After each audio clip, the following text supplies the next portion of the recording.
Today we're going to talk about stop and stop limit orders. Now, if you haven't seen the market and limit orders videos, then go watch those now because this video builds upon those. So today we're going to talk about first how we protect our positions with stop orders. Then we'll talk about the mechanics of stop orders, then the risks of stop orders, and I will do demonstrations throughout the video. So how do we protect our positions? Well, if we're long a security, such as we own a stock, for example, then we will use a sell stop order in order to sell as the price is dropping. If we're short, meaning we borrowed the stock and sold it to someone else, then we'll use a buy stop to buy the stock back as the price increases. Now, both of these actions close our position and reduce risk, meaning reduce losses. You really only need to know the long right now. In a future video, I'll go over short, and it'll make more sense. Let's review market orders real quick. A market order executes at the next available price. So they're pretty simple. And then reviewing limit orders, a buy limit is specifying the highest price we are willing to pay for a security, and a sell limit order is specifying the lowest price we will accept for what we're selling. Now the mechanics, let's say we are selling, and let's say the market price is $100. If we want to sell when the price drops to 90, if we place a sell limit order at 90, we're saying I'm willing to sell my shares at $90 or better, and that will execute immediately because $100 is better than 90 when you're selling because it's more. We don't want to do that. We want to place a stop order instead. So if we place a stop sell order at 90, we're saying I want my sell order to be triggered when the price is 90 or less. So it basically puts a hold on the sell order until it hits the right price, which is our stop price. So let's get deeper into this and compare the two. So a stop order triggers a market order at the stop price, while a stop limit order triggers a limit order at the stop price. That's the main difference. And it's pretty simple when you think about it that way. Now, if we do an example, such as a sell stop again, and again when the market price is $100 and we want to sell when it drops to 90, I will show you what that looks like for both stop and stop limit. If it's a sell stop order at 90, then we're saying to the market, I want to trigger a market order when the stock price drops and trades through $90. And so that means if the stock price drops and trades through $90, then we will initiate a market order to sell, and that will sell at the next available price. Now, if we do a sell stop limit order at 90, we're saying to the market, I want to trigger a limit order to sell at 90. And so that means if the stock trades through $90, that will initiate a limit order with a different price, of course, or the same, and that will sell at the limit price or better. So you're just initiating a limit order. So if we do a sell stop limit, market price is 100, we want it to drop to 90, we need to specify both a stop price and a limit price. So if we say the stop price is 90 and the limit is 89, we're saying to the market, I want to trigger a limit order to sell at 89 or better when the price trades through 90. So if the price drops and trades through $90, so it goes to 90 or less, it'll trigger a limit order to execute at 89 or better. So let's do an example. I have an ETF here, GXC, last traded at 113.29. It's actually in my account, and I will show you how to do a stop sell order.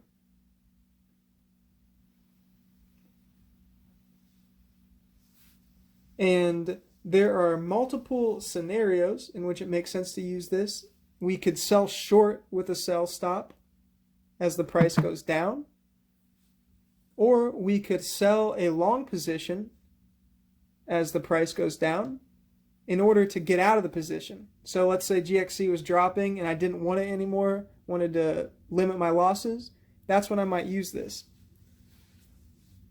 And remember, just a regular stop order, it triggers a market order at the stop price to execute at the next available price. So we're going to sell. We'll put in a quantity. I'll put 2.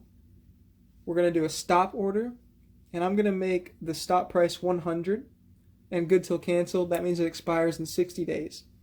So if we review this order, you'll notice here a warning. Stop prices do not guarantee execution prices. A stop order may be triggered by a short-lived dramatic price change. So it could sell by dropping to 100, and maybe maybe it comes back up to 113 right away, and so I shouldn't have sold, for example. That can happen. And so you'll see the order here. It's ready to go. It's underneath the current market price, and it will sell if the price drops to 100 from 113, and that will initiate a market order to execute at the next available price. So it could execute at any price, actually. Now, another example, let's do a buy stop, and let's assume the market price is 100, and we're trying to buy if the price rises to 110. If we just do a normal buy limit at 110, we're saying I would buy for 110 or better, and that would execute immediately because 100 is better than 110 when you're buying, because it's less. So we don't want that. So we're going to do a stop order instead. If we do a buy stop at 110, then the market order to buy will be triggered if the price rises to 110. And this will execute at the next available price.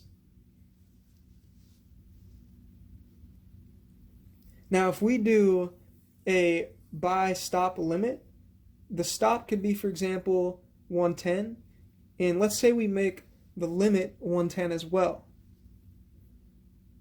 The limit order is triggered if the price rises to 110, and then the limit order will execute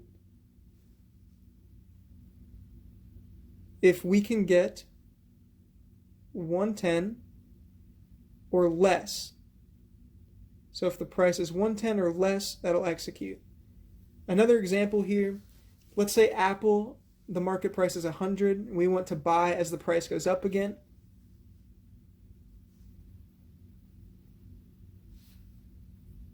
And the reason I'm doing this again, by the way, is just because I know buy stops can normally be confusing for people. And so if we do, like, say, a buy stop limit again, the stop price could be 105, the limit 107. This will trigger a limit order if Apple trades through 105. The limit order will execute if we can buy for 107 or less. And here we have Amazon, last traded at 3,421. It's up really high today. And I'm going to show you how to do a buy stop limit. Forgot to write stop there. That's okay, we're doing stop orders today, so it'll be obvious in a minute. And what we're looking at here is a recent uptrend in Amazon's price. So here's the uptrend I just outlined with an arrow. Now we could use a buy stop to close a short position. So if we were short Amazon and we didn't want to lose any money or wanted to limit our losses, we could use it then to buy our shares back. Or since we see an uptrend, we can actually just hop on the trend by buying with a stop order.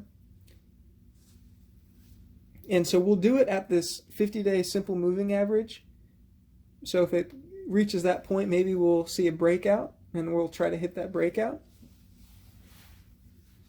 And so we'll buy one share because Amazon's expensive, and we will do a stop limit order. And so we have to specify a stop price first. We'll do 3,463, and then I'll do a limit price of $2 more to give us a small bit of breathing room. But if the price is rising dramatically, then it might not go through the limit order. And so the limit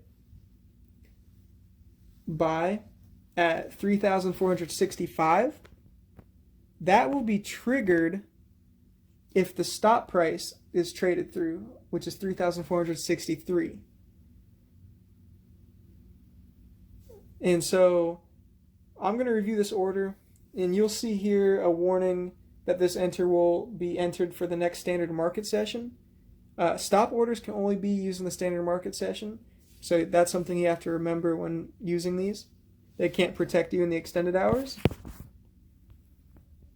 And then we'll place the order, and you'll see the order there in the bottom right hand corner. We'll pull up our graph here, and you will see the order sitting there waiting for the price to come up to 3,463. Once it hits that or higher, it will initiate my limit order, which will only execute if we can get 3,465 or less. So just to recap that, at 3,463, the limit order will be triggered, and that will execute only if we can get the limit price or better. So it'll buy if we get 3,465 or less. Now, these can be used for more than just protecting a position, as we just kind of showed you with that Amazon order. We can actually use them to hop on a price trend when we're trading in the short term. And trends are super important when we're trading with a short time horizon. And so before, just to recap this one more time, I said we could use a buy stop to close a short position and a sell stop to close a long position. But now I'd like to add that we can create a long position with a buy stop when the price goes up and create a short position when the price goes down. So here, just a sell short example, Apple market price is 100. We want to sell short if the price drops to 90. We don't have it in our account right now. So we could put a sell stop limit, the stop at 90, limit at 85. It'll trigger the limit order if Apple trades through 90. So if it drops to 90, the limit order will sell and execute if the price is 85 or higher, and we'll be short. So let's go through the risks. In a fast-moving market, and let's say we're selling, for example, let's say the price is moving down really fast. The market order after the stop could execute at a price way less than the stop price. As an example, the sell stop might be at 90, but maybe the market order executes at 70 because the price moved down so rapidly your order didn't execute until 70. And the same goes for a stop limit. There's also a risk. If the price is moving down really fast again, and let's say we're selling, the limit order may not execute at all. And so for a sell stop limit, for example, if the stop's at 90 and the limit's at 85, maybe the price drops from 90 to 70. And since the limits only sell for 85 or higher, then it might not go through. So here's GameStop, GME. And we have a 1 minute chart. And here's a candlestick. Each of these represent 1 minute right now because it's a 1 minute chart. And we'll see on this candlestick here for this minute that it opened at that minute at $204 and it closed that minute at $197. So let's say we place a stop sell order at $202, for example, when it was at 204. This might execute the market order, so it'll initiate the market order. Maybe it would execute at 197. And so that, although only a $5 difference, that's kind of mild. Well, okay, that's actually a lot, but it might seem like a small amount. It could even be higher than that in a crazy market. It could be way higher than that, the difference. So be careful about that. And we have GameStop again, another minute chart. Now I'll show you a stop limit risk. So here's another candlestick. It's a minute candlestick. It opened for that minute at $216. And it closed for that minute at around $225. So that's a $9 increase during that minute, which is a lot. If we placed a buy stop limit, and if we did the stop at 216, and let's say we did the limit at 219, this price is moving up super fast, $9 in a minute. So the stock going up so fast, it might initiate the limit order, but then the limit order might not execute if the price is above 219 by the time it's your order's turn. So it might not execute at all. So that's the risk to stop limits.